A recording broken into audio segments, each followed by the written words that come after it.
मित्रांनो मी गॅरंटी देऊन तुम्हाला सांगतो की तुमच्यापैकी कोणी पण हा व्हिडिओ पाहताय ना तर त्याला ह्या गाडीबद्दल माहिती नाही असं कधीच होऊ शकत नाही, कारण की भारतामधली अशी एक गाडी आहे ना जी दर्शवते तुमची पॉवर, तुमचा ओव्हरऑल समाजामधलं एक वजन, आणि तुम्ही ही गाडी कुठे घेऊन जा का तुम्हाला साईड ही दिलीच जाणार अशी फॉर्च्युनर आज आपल्या सोबत आहे. आता ही गाडी जर पाहिली ना भरपूर लोक म्हणतात फीचर्स नाही, हे नाही ते नाही, बट गाडी एवढी कॅपेबल आहे ना. आणि आज आपल्या सोबत जे व्हेरियंट ते आहे डिझेल ऑटोमॅटिक 4x4 मध्ये. आणि ही गाडी जर पाहिली तर आपल्याला अवेलेबल करून दिलेली आहे ड्रीम कार्सने, जे की डांगे चौक या ठिकाणी यांचं शोरूम आहे. तुम्हाला माहिती असेल त्यांच्याकडे भरपूर अशा न्यू कार असतात. सो तुम्हाला देखील वेटिंग आहे शोरूम मध्ये, गाडी पटकन पाहिजे तर ड्रीम कार्स मध्ये कॉन्टॅक्ट करू शकता. डिस्क्रिप्शन मध्ये मी ऍड्रेस दिलेला आहे. तर चला आपण पाहूया भोकाल फॉर्च्युनर 2025 बद्दल काय काय अपडेट या गाडीमध्ये आलेले आहेत. तर मित्रांनो आपण चावीपासून सुरुवात करूया. चावी जर पाहिली तर अशी काही चावी तुम्हाला इथे देण्यात आलेली आहे. मागच्या साईडला जर पाहिलं फॉर्च्युनरचा ओव्हरऑल एक ग्राफिक जे तुम्हाला इथे पाहायला भेटतं, फॉर्च्युनरचं नाव आहे. इथे जर पाहिलं लॉक अनलॉकचं बटन आहे आणि तुम्ही इलेक्ट्रिकली जो बूट आहे हा ऍक्सेस करू शकता. फ्रंट प्रोफाईल मध्ये जर पाहिलं तर गाडीचा ओव्हरऑल एक जो लुक आहे ना हा रगीड लुक तुम्हाला या ठिकाणी पाहायला भेटतो. मोठी जी ग्रिल आहे ही ते तुम्हाला इथे पाहायला भेटते, ग्लॉसी ब्लॅक मध्ये आहे. अगेन या मॉडेल मध्ये तुम्हाला 360 डिग्री सारखं जे फीचर आहे हे काय तुम्हाला इथे मिळत नाही. इथे जर पाहिलं DRS देण्यात आलेले आहेत. इथे फॉग लॅम्प LED मध्ये आहे. अगेन तुम्हाला जे हेडलॅम्प आहेत हे सुद्धा प्रोजेक्टर LEDs मध्ये या ठिकाणी पाहायला मिळतात. आणि इथे जर पाहिलं तर हे ज्या LED आहेत ना ह्या तुम्हाला टर्न इंडिकेटर म्हणून काम करतात. कुठलेही फ्रंट पार्किंग सेन्सर जे आहेत या गाडीमध्ये तुम्हाला पाहायला मिळत नाही. सो गाडी जर पाहिली ना फ्रंट प्रोफाईल मध्ये तर एकदम स्टँड आउट करते बरं का. कुठलेही ॲडासचे जे फीचर्स आहेत हे तुम्हाला या गाडीमध्ये देण्यात आलेले नाहीत. न्यूज देखील आलेली होती की या गाडीचं जे अपडेट आहे ते येणार आहे, भरपूरचे फीचर देखील येणार आहे. मी बँकॉक मोटर शो थायलंड मध्ये जो अटेंड केला होता त्याच्यामध्ये सुद्धा तिथे 360 डिग्री कॅमेराचं फीचर वगैरे जर पाहिलं तर तिथे देण्यात आलेलं होतं. बट अजून या गाडीचं काही मेजर अपडेट इथे आलेलं नाहीये. साईड प्रोफाईल मध्ये जर पाहिलं तर भाई गाडी आहे ना एकदम जबरदस्त दिसते. तुम्ही एकदा लुक पहा फक्त गाडीचा, एकदम स्टँड आउट जो लुक आहे हा तुम्हाला इथे पाहायला भेटतो. फ्रंट मध्ये जर पाहिलं तर इथे ब्रिस्टोनचे जे टायर ते यूज झालेले आहेत. टायर प्रोफाईल जर पाहिली तर 265 60 18चा जो टायर प्रोफाईल हा तुम्हाला इथे मिळून जातो. 18 इंचचे अलॉयज आहेत. फ्रंट साईडला रिअर साईडला डिस्क ब्रेक, जवळपास 215 mm चा ground clearance, ORM electrically adjustment तुम्ही करू शकता. इथे रिक्वेस्ट सेन्सर देण्यात आलेला आहे. सो इथनं तुम्ही गाडी जे आहे ते लॉक अनलॉक करू शकता. क्रोम मध्ये डोअर हँडल आहे. सो ग्लास एरिया वगैरे जर असेल ना एकदम प्रॉपर, म्हणजे मी तुम्हाला सांगतो ना की पुढचे 10 वर्ष जरी या गाडीचं काही अपडेट नाही आले ना तरी देखील लोक हे घेतील बरं का. सो असं काय ग्लास एरिया तुम्हाला मोठा ग्लास एरिया या ठिकाणी पाहायला मिळतो. रिअर प्रोफाईल मध्ये जर पाहिलं गाडीचा लुक तर असा काय जो लुक हा तुम्हाला इथे पाहायला मिळतो. अगेन LEDs मध्ये टेल लॅम्पचं डिझाईन आहे. सिग्मा 4 ची बॅजिंग, डिफॉगर, वायपर, वरती roof rails, shark fin, antenna. So rear साईडला 4 रिव्हर्स पार्किंग जे सेन्सर आहेत हे तुम्हाला इथे देण्यात आलेले आहेत. स्पेअर व्हील इथे आहे जे की प्रॉपर साईजचं आहे आणि 4x4 मध्ये आहे. सो फ्रंट आणि रिअर साईडला जे आहे ते तुम्हाला डिफरन्शियल या गाडीमध्ये मिळणार आहे. रिव्हर्स कॅमेरा कुठे आहे? सो ओके हा रिव्हर्स कॅमेरा तुम्ही पाहू शकता. त्यानंतर गाडीमध्ये जर पाहिलं, जर बूट जर पाहिलं हा इलेक्ट्रिक देण्यात आलेला आहे. तर अशा पद्धतीनं तुम्ही जो बूट आहे हा ऍक्सेस करू शकता.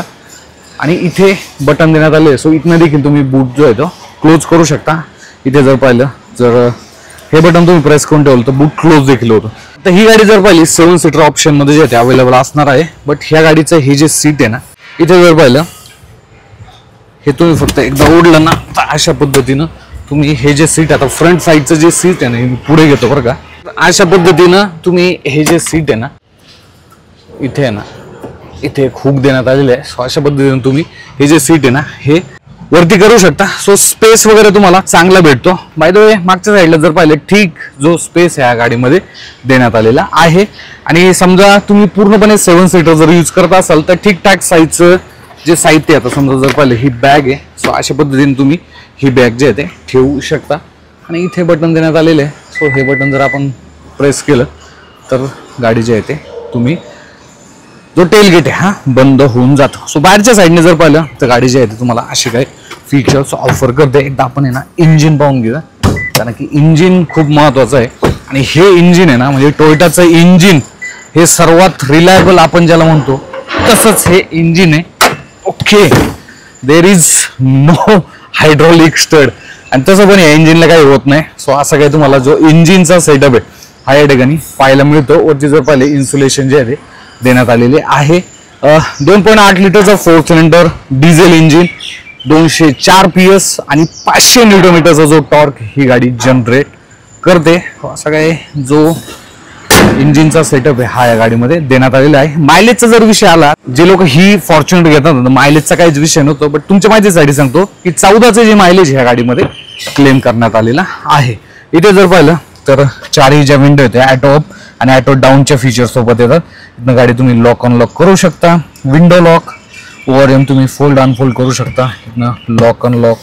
सो असं काय इथे थोडंसं सॉफ्ट टच जे मटेरियल ते देण्यात आलेलं आहे का, बाकी हार्ड प्लास्टिक आहे. 1 लिटरची बॉटल तुम्ही इथे ठेवू शकता. गाडी जर पाहिलं ना बऱ्यापैकी खराब झालेली आहे, गाडी न्यूच आहे पण पावसाचं वातावरण आहे त्यामुळे तुम्ही जर पाहिलं तर गाडी थोडीशी खराब जे आहे तुम्हाला वाटू शकते. इथे जर पाहिलं ओके, सो 6 वे ऍडजस्टेबल जे सीट्स आहेत हे इथे तुम्हाला ऑफर करण्यात आलेले आहे. There is no memory function. इथे जर पाहिलं JBL ची जी स्पीकर सिस्टीम आहे ती देण्यात आलेली आहे. पण भरपूर वेळा असं होतं बरं का, या गाडीमध्ये कधी JBL चे स्पीकर येतात कधी येत नाही. सो कंपनी काही जे आहे ते अपडेट देत राहते. बाकी हे जे सीट आहेत हे असे काही तुम्हाला इथे ऑफर करण्यात आले. व्हेंटिलेटेड हे सीट आहे बघा, त्याचं बटन देखील मी तुम्हाला दाखवतो. इथनं तुम्ही इंजिन जे आहे ते ऑन ऑफ करू शकता. इथे जर पाहिलं पार्किंग सेन्सर, मागचा जो बूट आहे हा तुम्ही इथनं ओपन क्लोज करू शकता. इथनं तुम्ही जो फ्यूल आहे ते ओपन करू शकता, फ्यूल कॅप, आणि त्यानंतर बोनट इथनं ओपन करायचं आहे. गाडी ऑटोमॅटिक गिअरबॉक्स मध्ये, सो तुम्हाला 2च पॅडल जे आहेत इथे देण्यात आलेले आहेत. इथे जर पाहिलं तर जे फूट स्टेप आहे ते सुद्धा हार्ड एकदम प्रॉपर जे आहे ते तुम्हाला मिळून जातात. प्लस इथे जर पाहिलं तर पकडण्यासाठी जे ग्रॅब हँडल आहे ते इथे देण्यात आलेले आहेत. आपण एकदा आहे ना गाडीचं इंटेरियर पाहून घेऊ. सो असं काय इंटेरियर पाहायला भेटतं तुम्हाला. आता न्यू एज ज्या गाड्या आहेत ना त्या पाहिल्यानंतर तुम्हाला वाटेल की यार हे इंटेरियर कुठेतरी म्हणजे ओल्ड स्टाईल आहे, बट असा काहीच विषय नाही बरं का. जे फॉर्च्युनर घेतात ना त्यांना त्याच्याशी काही घेणं नसतं. ओके, सो तुम्ही अशा पद्धतीनं जी स्टेरिंग आहे ते ऍडजस्ट करू शकता. इथे जर पाहिलं volume up down, track change, voice कमांडचं बटन, फोन रिसिव्ह कट तुम्ही करू शकता. इथे जर पाहिलं तर फोल्डरचं जे बटन आहे ते देण्यात आले. सो मेन्यू वगैरे तुम्ही इथनं सेट करू शकता. तुम्ही इथे जर पाहिलं MID मध्ये जे आहे ते चेंज होतोय. त्यानंतर क्रूज कंट्रोलचं जे बटन आहे ना ते इथे देण्यात आले. तुम्ही पाहू शकता क्रूज कंट्रोल तुम्ही इथनं मॅन्युअली जे आहे ते सेट करू शकता. इन्स्ट्रुमेंट क्लस्टर भाई लिटरली मी तुम्हाला सांगतो की आता 2025 आहे, बट तरी देखील टोयोटाने जर पाहिलं तर हाच अॅनालॉग मध्ये देण्यात आलेला आहे आणि मला पर्सनली हा आवडतो बरं का. व्यवस्थित दिसतो, कुठलाही विषय नाही. इथे speedometer, fuel gauge, RPM meter आणि टेम्परेचर किती हे तुम्ही इथे पाहू शकता. प्लस गाडीमध्ये जर पाहिलं पेडल शिफ्टर जे आहे देण्यात आले. सो तुम्ही मॅन्युअली ज्या गिअर आहेत ते तुम्ही ऍडजस्ट करू शकता. आपण एकदा गाडी आहे ना ऑन करूया बरं का. ओके, सो गाडी केलेली आहे आपण ऑन. थोडासा AC आपण वाढूया. ओके, तर अशा पद्धतीने आपण AC ऑन केलेला आहे. ही काही म्युझिक सिस्टीम जी आहे तुम्हाला इथे पाहायला मिळते. ठीक आहे बरं का. वायरलेस अँड्रॉइड ॲपल का आपल्याला कनेक्ट होत नाही. केबलने जे आहे ते तुम्ही कनेक्ट करू शकता. होमवरती जर आपण आलो बटन देण्यात आलेले भाई. आजकालच्या जगामध्ये ना असे जे बटन्स आहेत ना हे थोडासा एक चांगला जो फील हा देतात. बाकी ते जर पाहिलं तर टाईमचा जो ऑप्शन हा देण्यात आलेला आहे हे तुम्ही AC वेन जे आहे ते कंट्रोल करू शकता. AC जर पाहिला ड्युअल क्लायमेट झोन AC तुम्हाला या ठिकाणी मिळून जातो. व्हेंटिलेटेड सीटचे जे बटन्स आहेत ते इथे देण्यात आलेले आहेत. इथनं 12 व्होल्टचा पॉवर सॉकेट. हा जर तुम्ही नॉब पाहिला ना तर हा S2H4 आणि लो 4 म्हणजे जेव्हा तुम्ही 4x4 मध्ये गाडी चालवता सो इथनं तुम्ही मोड जे आहे ते चेंज करू शकता. इथे जर पाहिलं 2 कप होल्डर देण्यात आलेले आहेत. इथे वुडन फिनिश आहे बरं का. बाकी इथे जर पाहिलं पार्किंग, रिव्हर्स, न्यूट्रल, ड्राईव्ह मोड जे ते देण्यात आलेले आहेत. ड्राईव्ह मोडचा जर विषय आला तर इथे जर पाहिलं तर इको, नॉर्मल आणि स्पोर्ट्स मोड देण्यात आले. ट्रॅक्शन कंट्रोलचं बटन इथे आहे आणि तुम्ही इथनं 4 व्हील ड्राईव्ह एंगेज किंवा डिसएंगेज करू शकता. थोडंसं सॉफ्ट जे मटेरियल आहे, लेदरेट जे फिनिश आहे तुम्हाला इथे पाहायला भेटतं.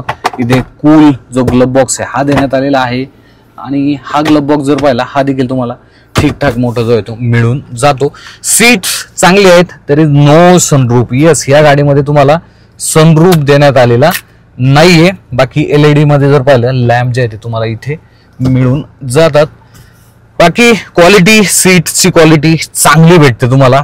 सेफ्टी रिड्युशन जर पाहिलं, 7 airbag standard, ABS, ABD, hill decide control, hill hold असे जे फीचर्स आहेत तुम्हाला ही गाडी ऑफर करते.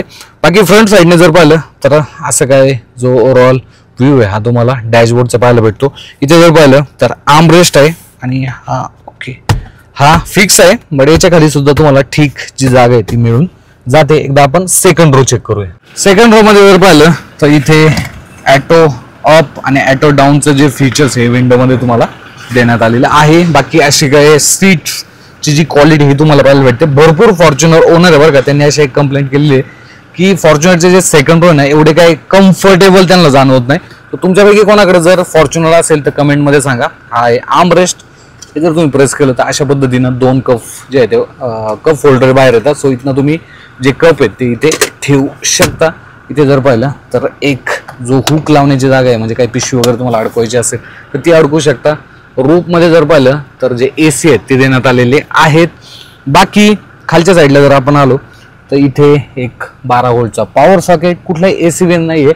AC वेन्स फक्त तुम्हाला वरच्या साईडला जे आहे ते देण्यात आलेले आहेत. सो थर्ड रो मध्ये इथे तुम्हाला जे AC वेन्स आहेत ते देण्यात आलेले आहेत. तो कम्फर्टेबल आणि ओव्हरऑल इथे जर 3 व्यक्तींना जरी बसायचं असेल ना तर 3 व्यक्ती या ठिकाणी बसू शकतात.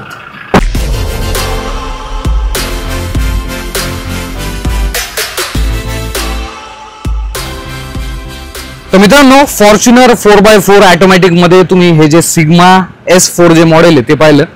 आता ह्या गाडीची जी किंमत आहे ना ती एक अराउंड एक शोरूम प्राइस जर पाहिली 40 लाखापासून सुरुवात होते. आणि डिझेल मॅन्युअलचा देखील याच्यामध्ये ऑप्शन येतो. 4x2 मध्ये, 4x4 मध्ये सुद्धा तुम्ही डिझेल मॅन्युअल घेऊ शकता. पण गाडी जर पाहिले ना, फीचर जर पाहिले तर एवढे काही मोस्ट ॲडव्हान्स फीचर तुम्हाला या गाडीमध्ये भेटणार नाही. जसे की 360 डिग्री कॅमेरा असेल किंवा ADAS लेवलचे फीचर्स असतील, पॅनोरामिक सनरूफ वगैरे, अशी कुठलीही गोष्ट ही गाडी जी आहे ते ऑफर करत नाही. बट फॉर्च्युनर ह्या नावामध्ये एवढी ताकद आहे ना की आज सुद्धा दर महिन्याला ह्या गाडीचे आहे ना 3 ते 4 हजार युनिट जे आहे ते भारतामध्ये विकले जातात. त्यामुळे पूर्ण जगातून जरी फॉर्च्युनर बंद झाली ना प्रोडक्शन, तर भारतामध्ये ही गाडी चालू राहील, कारण की एवढी या गाडीची जी आहे ती क्रेज आहे. बाकी फॉर्च्युनर बद्दल तुम्हाला अजून देखील काही माहिती असेल तर कमेंट बॉक्समध्ये सांगा. आणि फॉर्च्युनर मध्ये अजून कुठले कुठले फीचर्स यायला पाहिजे हे सुद्धा सांगा. भेटूया पुढच्या एका नवीन व्हिडिओमध्ये. धन्यवाद.